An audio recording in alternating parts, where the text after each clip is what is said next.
increased food costs, fuel costs. Don't panic. You can be energy independent. You can raise your own food. We're going to look at that during this program.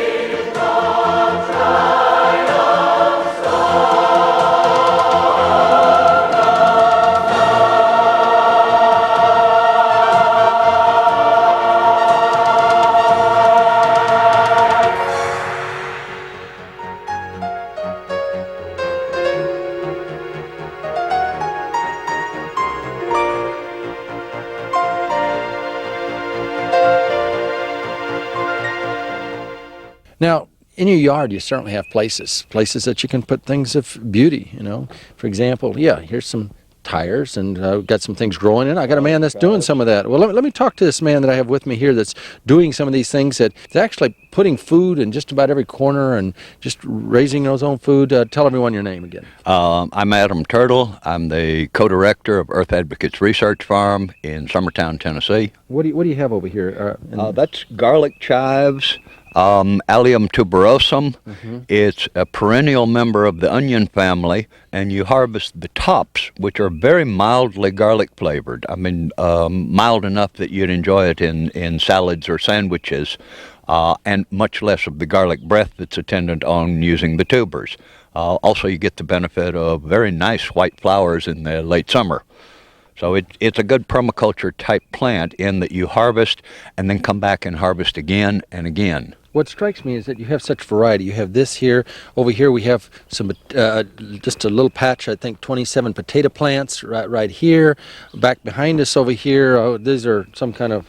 This is an onion that overwintered, and in the front there's some garlic. The difference, by the way... Just a little area. It doesn't take much room at all, does it? No, not much at all. The round leaf is an onion. The flat leaf is a garlic. They're closely related, but not quite the same.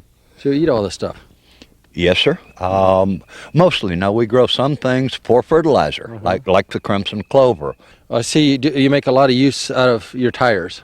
We use tires. The popular misinformation is that tires will contaminate the soil. But I attended a workshop at the International Erosion Control Society, 10, 15 years ago, and heard a paper on a study on tires, they're made of butyl rubber, and they're being used now for riverbank stabilization, bolted together in terraces and then filled with soil and used in place of much more expensive products to hold riverbanks still, to minimize river erosion. From that study, I then remembered back to my redneck youth where people used tires painted white in the front yard as flower pots, and said, well, why not vegetable pots? So we grow a lot of our vegetables in tires. Let's walk back over here. What do we have in this? You got an old tractor tire. You have, what is this? This is a racing slick. Drag racers use these. The rubber is so soft that when they hit the accelerator, it bunches up and then catapults the car forward. And of course, there's no tread, so in terms of design, they're very simple, very plain, which I like. What's growing in there? This is milkweed, Asclepias syriacus, which is my favorite greens. I also have them planted to asparagus. There's purple asparagus in that one. Over here? I think this is a purple asparagus also. You can see I've harvested one already. These are in a different part of the garden, and so they're a little later in season than the sunnier parts. So these are your greens over here. That's some of our greens. Here's more. This is the Mexican herb cilantro, which we like very well, and it's a self-seeding annual here. So these died down in the fall. They had plenty of seed already set. The seed fell on the ground. Those that fell on fertile soil germinated and made plants. Okay, well, let's keep walking back over here. And what is this? This is comfrey, Symphytum officinale.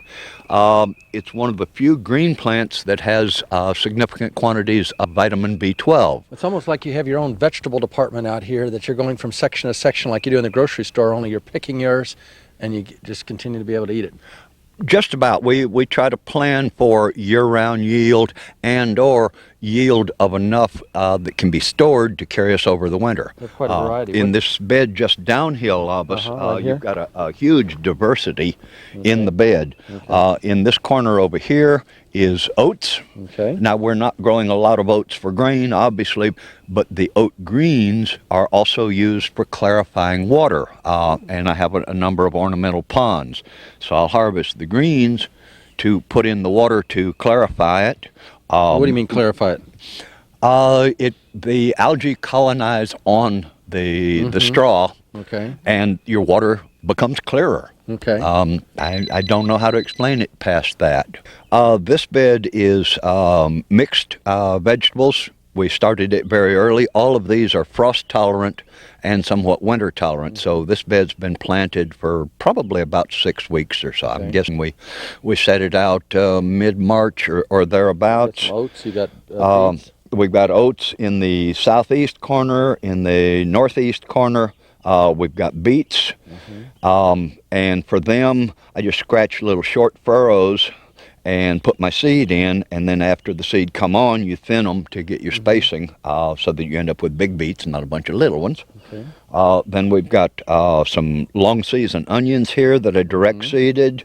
We've got carrots over here, which are a little tedious for thinning, but you can eat your thinnings. Okay.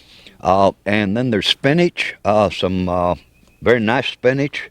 And then there's 3 rows of radishes. The collards are starting to flower now, and we enjoy the flowers. We think they're beautiful. It's a nice pale yellow.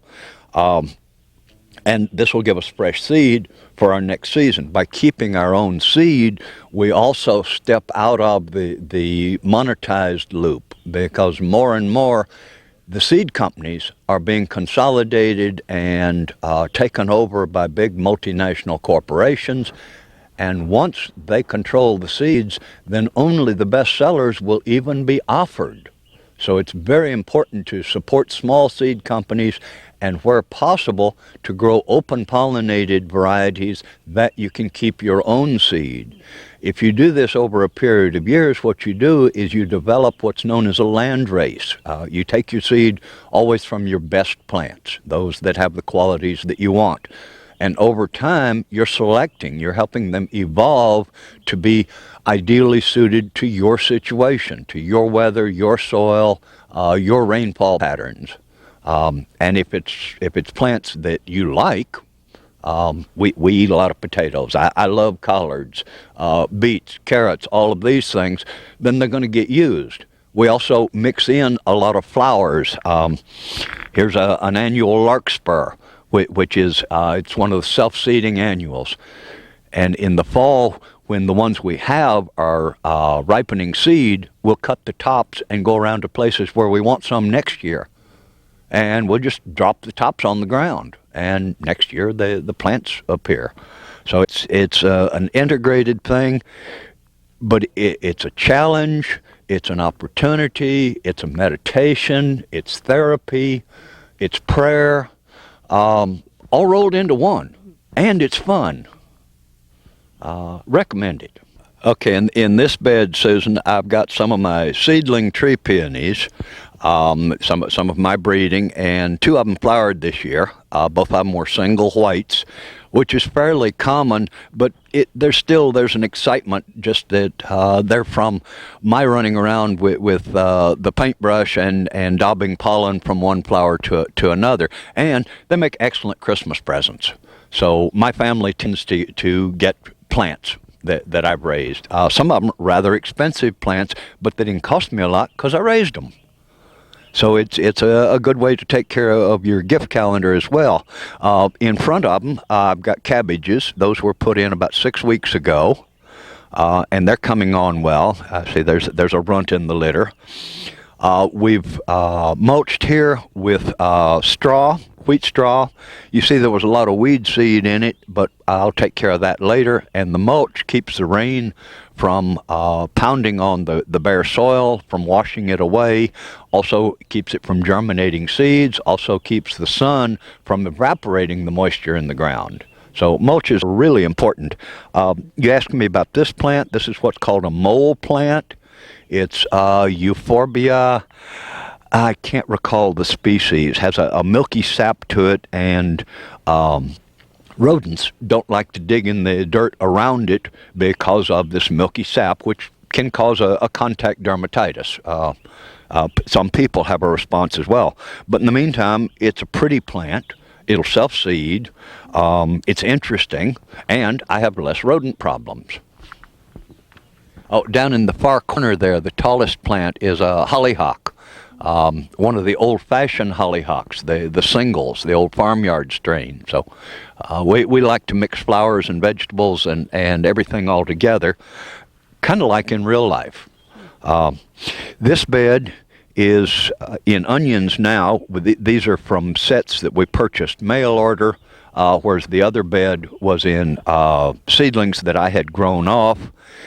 This is leaf parsley, the flat leaf parsley or Italian parsley. This is left over from last year. It overwintered, and you see now it's putting up the scapes and getting ready to flower. So we'll keep the seed and plant them back, so we'll always have parsley available. This is another row of radishes. They'll be ready to harvest in another couple of weeks, and they'll come out, and then we'll put something else in there. So we're constantly taking things out, putting things in, and it's fun, interesting, challenging. If you're not yet gardening, shame on you. You really ought to be.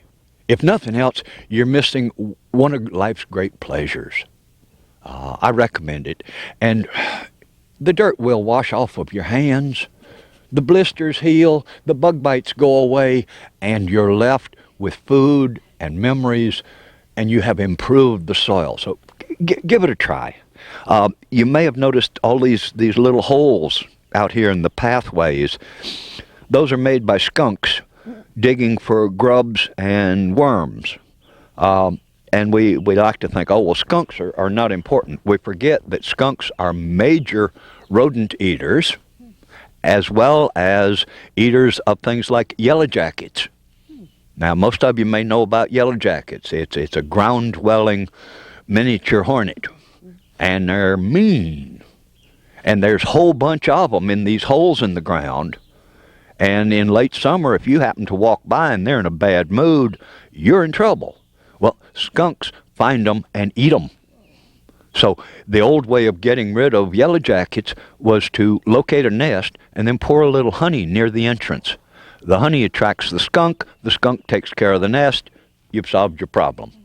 So whenever you think something is a pest, learn more about it. Understand, why did God make this? What's the purpose? Where does it function? Because everything in creation that I've observed fits together. It's an interlocking, symbiotic system, I guess. And we need to quit disrupting it and start participating.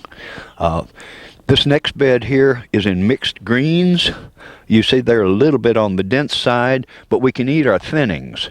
So as we thin them, we eat them, and they'll end up about 6 inches apart. Right now, some of them are half an inch apart.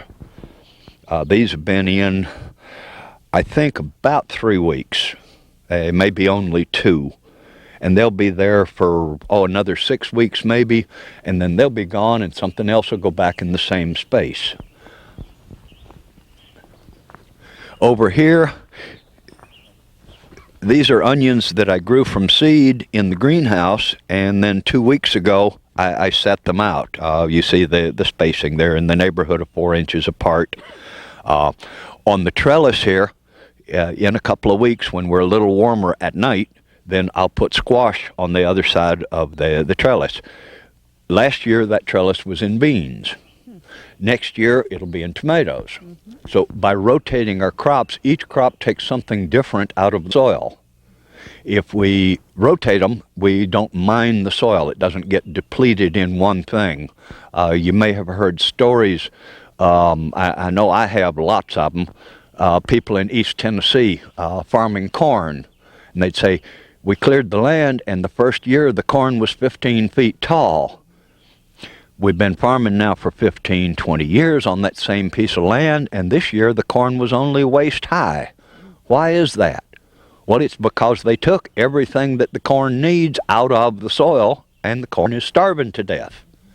If they'd have put a crop of beans in that same field every other year, they could still have 15-foot tall corn. But we've got to return to these ways, and part of it is about returning something to the soil. If we only withdraw, if you had $1 million and withdrew a penny a day, eventually you'd run out of money. It's the same thing with the soil. The richer the soil is, the more tempting it is to ignore its need to be replenished. This has happened a lot in the Midwest, where the ground's just been corned to death.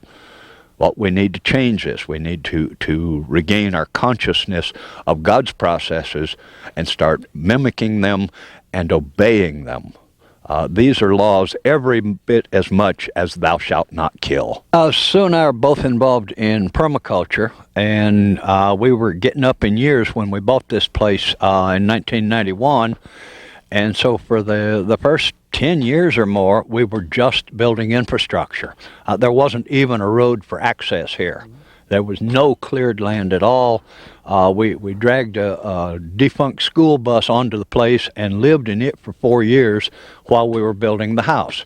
But that means we got onto the land for $400, which saved a lot. And rather than borrowing money and letting the bank build a house and us pay rent for the next 30 years, every time we had a few dollars, we'd buy a load of lumber or blocks or whatever materials we need. And in our spare time, while establishing the nursery and developing the place, we built the house. We finally moved into it in 95 and are still working on it, of course, but we were that far along. So 3 years ago, we decided that we have worked enough for a while. We want some pay. Well, recreation essentially is your pay. Free time where you have enough food and can do whatever you want to. That's the payback in life. So we decided to take the summer off and build these gardens. But Sue and I are, if the two of us were handcuffed together and went off on skis down a slope and there was one tree on that slope, we'd get hung on it. Because she'd go one side and I'd go the other. We're that kind of personalities. So we had to have his and hers gardens. That line, we're down here in her garden. That's my garden above it. We're both very involved with the American Indian movement, and we're interested in the American Indian concept of the medicine wheel, which is a unifying symbol that all people are one people. And so we made medicine wheel gardens. If you look carefully, you can see that they're laid out north-south axis and radiating spokes and stuff. So we're down in Sue's garden now. The main axis runs over there. The table is at the center. That's her little altar. She frequently comes out and prays for the world. And she wanted each quadrant to represent a different part of the country. So we have an aquatic garden here. Well, being laid out first in a circle and then with this cross going through it, each quadrant is sort of triangular in shape. So we had to come up with an idea for a triangular pond. Over in the southwest corner over there, she wanted a desert mountain garden. So we assembled a bunch of the rocks from our travels, and we created that. So Adam, we're here at a compost pile. Now you said you have several of these throughout your garden. Explain your compost pile. Okay, composting essentially is mimicking the natural action that takes place on the forest floor, where the leaves fall on the ground, the microbes from the soil get up into the leaves, they decompose them, rot them if you will, they eat them and excrete them in a form that's usable by the plants. Mm-hmm. And that's the natural function. Well, a garden is a little bit of an artificial situation, but we can still use natural principles. Mm-hmm. So here I gather the tree leaves, I gather the weed residue, I inoculate it with some finished compost from previous efforts so that I make sure I have all the right microbes and stuff, and we turn them periodically. A week ago it was right over here. We turned it over here because you have to have oxygen in there also, or you'll go anaerobic, which is what makes the stinky rot. So as long as there's oxygen, it's a good healthy decomposition. So by turning it, you get air into the center of the pile. The stuff on the outside, well, this is not rotting really because it's out here in the air. But when we turn it again, it'll go back on the inside. But look at the quality down inside there. Oh, wow. Now, would it help if you'd put some worms in the compost pile? Not necessary. They'll find it. They'll find it on their own. But by inoculating with the finished compost, we also are adding worm eggs, so they'll help. But there's a lot more than merely worms that work in the decomposition department, if you will, of nature. An excellent book that I read a couple of months ago is called Teeming with Microbes. Teeming spelled in the way of a team, T-E-A-M. I don't recall the author's names, but it's an excellent book as an introduction to what's going on in the subsoil community. We like to think, well, I'm a gardener, or I'm a farmer, I grow food. No, I try not to create problems that interfere with growing food, but actually it's God and his team of microbes that are doing the real work. You remember we mentioned about the nitrogen-fixing bacteria that colonize the roots on clovers and other legumes. Well, those are part of this situation, but there are lots and lots of little creatures. Literally, a tablespoon may hold over 1 million individuals. They're little, and they are integrated into communities. So there are hierarchies. This one eats this one, the next one eats the next one, but always in a cyclic situation, never with a landfill at the end. We've created that, and we've got to go away from that. Another book that I'm reading currently is called Natural Capitalism by Paul Hawken, and it's talking about the real wealth as opposed to the paper wealth that's being created now. And the real wealth is in the quality of our soil, the quality of our air, the quality of our water, the quality of our sunshine. As a kid, did you ever wear sunscreen? Never. They hadn't even invented it yet. Yeah. Neither had we created the need yet. Now we've messed with things to the point that sun is no longer safe. I think that's criminal. It's just completely wrong. Let's turn around, let's go the other way. Let's not see what we can get away with. Let's see what we can contribute and how we can actually improve things for all of us, not just for a few. Most of our mechanization and industrialization procedures have been to put more money in fewer pockets. Well, so we're creating a super class. I think there's over 1,000 billionaires now in the world. Why should there be any at all until everybody has eaten? In China, the standard greeting is, "Have you eaten today?" And the host's response is always to reach for food. If you haven't, let me share. Let me, because I know it's a privilege to share. So there's a story about a Buddhist monk sitting beside the road begging, and he's got his little alms bowl out, and he's saying his prayer beads, and a rich man comes by, and he puts a few coins in the bowl, and he stands there, and he stands there a little longer, and then he starts tapping his foot, then he clears his throat, finally says, "Well, aren't you even going to thank me?" And the Buddhist monk smiles at him, and he said, "It is the giver who should be thankful." Well, we need to become givers. Then we have something to be thankful for.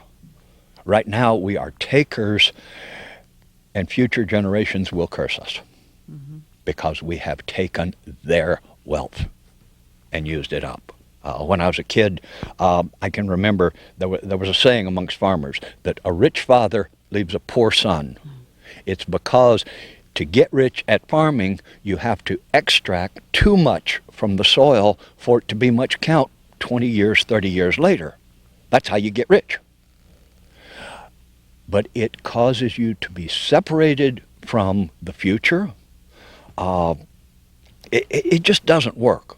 The true richness, the true wealth is in community, is in sharing. How else can we approach God if we have not shared with our brothers and sisters? How would we dare go before God in prayer or in church or anywhere if we have not shared, if we have selfishly accumulated? Well, if Jesus took a 2x4 through the temple back then, he'd want a bigger stick now. You can see geologically this could never happen naturally because there's rocks from several continents there and different parts of the place, etc. And we tried to assemble them in a pleasing manner. And what I did was, the space was already allocated, so I first decided how big a pathway I had to have, and I laid out my perimeter on the bottom course, and then I went down to the gravel road on the way in here, and I dug the silt and gravel and stuff that had washed into the ditches, and as I brought the rocks up, I would fill with this high rock content soil so that I wouldn't have any compression later, so it wouldn't settle. Yeah. And then as we're coming up, we're planting each level because there is no possibility of digging a hole in there. It's almost all rock. So we'd put a course in, we'd set in the rocks, or the plant, and then we'd put in a little more and then a little more. It took 2 days to assemble all the rocks and 1 day to build the garden. There's a lot of rock there. And the plants, a lot of them have now naturalized, and they're spreading on their own. You see this sempervirem, or hens and chicks. We put in one, and now it's starting to multiply and spread around. Same with this little sedum. This is another of the Burbank spineless cactus. We put it in, it was just 2 pads, and now it's established. This variegated yucca up here will eventually throw up scapes, so it'll make a tree-like shape on top. This is a different kind of yucca over here. So there's quite a diversity there. And part of what we like is that different times of day and different seasons, the relative values change as the shadows shift, and different plants come into active growth or go into sleep mode for the winter. So there's a lot of diversity, and I don't know, for us, the gardens, they're exercise in the maintenance, but they're a source of serenity just in contemplation and in being there. And we like things that are multi-purpose, multi-function. We brought you this program to show you what you can do in just a small amount of space, the variety you can have, the food that you can grow, and how you can share, and the importance of sharing. That's what New Life Evangelistic Center does. It gives you an opportunity to help others that are in need and try to inspire you. Where you begin to see that you're not a victim, but a victor. Victory Gardens during World War II. You as a victor can plant gardens. You can help feed the needy. You can help share. You can let the light and love of Christ flow through you during these turbulent times, where you can be more than a conqueror, Scripture speaks of, a winner, not a whiner. Yes, there's so much that we can do, and so many ways that we can make a difference as we strive to be earth keepers, utilizing the gift of creation, the earth that God has given us, in order that we may help many others that are in need.